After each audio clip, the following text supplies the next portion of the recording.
नमस्कार, मी Deepti Gharde. Mission Maharashtra news मध्ये आपले स्वागत आहे.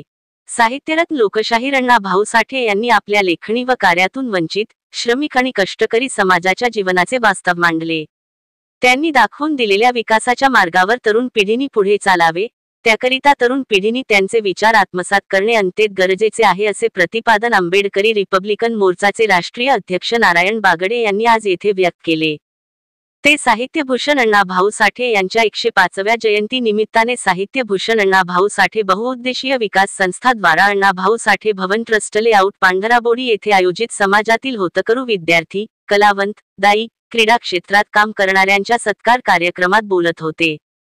कार्यक्रमाच्या अध्यक्षस्थानी वीणा इंगोले या होत्या, तर प्रमुख अतिथी म्हणून आंबेडकरी रिपब्लिकन मोर्चाचे राष्ट्रीय अध्यक्ष नारायण बागडे, नामदेवराव निकोसे, धर्मा बागडे, प्राध्यापक रमेश दुपारे, मारोतराव कोडवते, रवी वाघमारे, विनायक इंगोले, पुण्यशील बोदिले आदी मान्यवर उपस्थित होते. उपस्थित मान्यवरांनी साहित्यभूषण अण्णा भाऊ साठे यांच्या जीवनावर प्रखर प्रकाश टाकला. कार्यक्रमाला परिसरातील नागरिक, विद्यार्थी मोठ्या संख्येने उपस्थित होते. देवापर्यंत माणूस म्हणून जगता येईल, त्याच मानेने जगता येईल, हेच बाबासाहेब अण्णाभाऊंनी आपल्याला सांगितलं. अण्णाभाऊ फार मोठे वेगळ्या पद्धतीचा माणूस होता. अण्णाभाऊ साठे जसा माणूस मी जीवनात बघितला नाही. अण्णाभाऊ साठे जेव्हा मरण पावले, अण्णाभाऊ साठेच्याकडे मरणासाठी पैसे नव्हते. त्यांची मयत उचलण्यासाठी पण पैसे नव्हते. एक दसरा म्हणून होता, दसरा म्हणून त्याच्या शेजारी राहत होता. तो दसरा गेला, अण्णाभाऊ साठे मेला म्हणून डॉक्टर श्रीराम लागू पिक्चर मध्ये आपण ज्याला बघतो त्याच्याकडे गेला. सांगितलं पण अण्णाभाऊ साठे मरण पावले. तर डॉक्टर श्रीराम लागूने दसऱ्याकडे 150 रुपये दिले. दसऱ्याला म्हणे तू जा काही मोठमोठीचं सामान घेऊन ये, तेव्हापर्यंत मी येतो. त्या दसऱ्यानं काय केलं, ते पूर्ण पैसे आणले आणि त्या पैशाची दारू पिऊन घेतला आणि ते सामान आणायचं सोडून घेतलं. मग आला डॉक्टर श्रीराम लागू म्हणे झालं का माहितीचं सामान, दसऱ्या दारू पिऊन मस्त चूल पडून राहिला. म्हणजे अशी विषम परिस्थितीमध्ये सुद्धा अण्णाभाऊ साठेला समाजाने आणि आपल्या व्यवस्थेने सोडलं नाही. मोठी दुःखाची बाब आहे.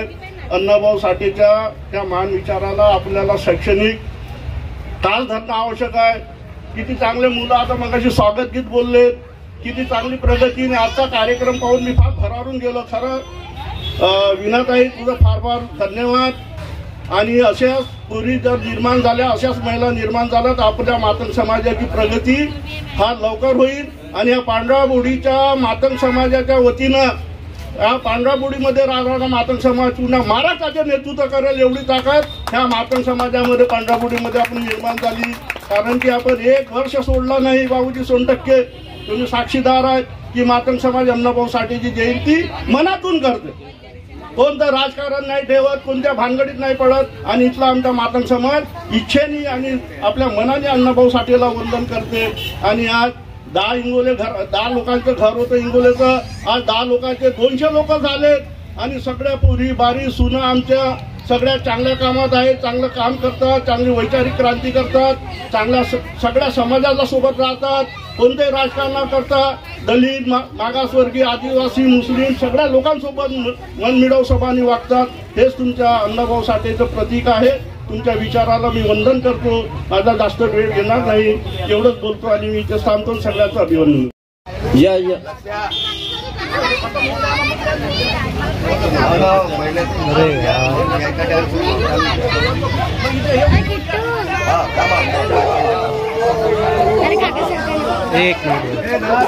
या ठिकाणी केला त्या अध्यक्ष आणि उपस्थित सर्व बंधू भगिनी, बालमित्रांनो आणि ज्यांनी या ठिकाणी आपले स्वागत गीत सादर केले आणि जे या ठिकाणी आपलं नृत्य सुद्धा सादर करतील त्याचे सुद्धा मी अभिनंदन करतो. आणि या ठिकाणी उपस्थित बंधू भगिनी, आपण सामाजिक जाणीव लक्षात ठेवून या ठिकाणी बऱ्याच वेळापासून, मला वाटते 2-3 वाजतापासून करून खूप सुंदर असं वैचारिक भाषण देणारे खोब्रागडे सर, निकोसे सर आणि ज्यांनी मार्मिक आणि विचार करणं लायकचे या ठिकाणी विचार दिलेत असे आमचे नारायणरावजी बागडे सर, दुसरे बागडे साहेब आणि या ठिकाणी बागडे साहेब तसेच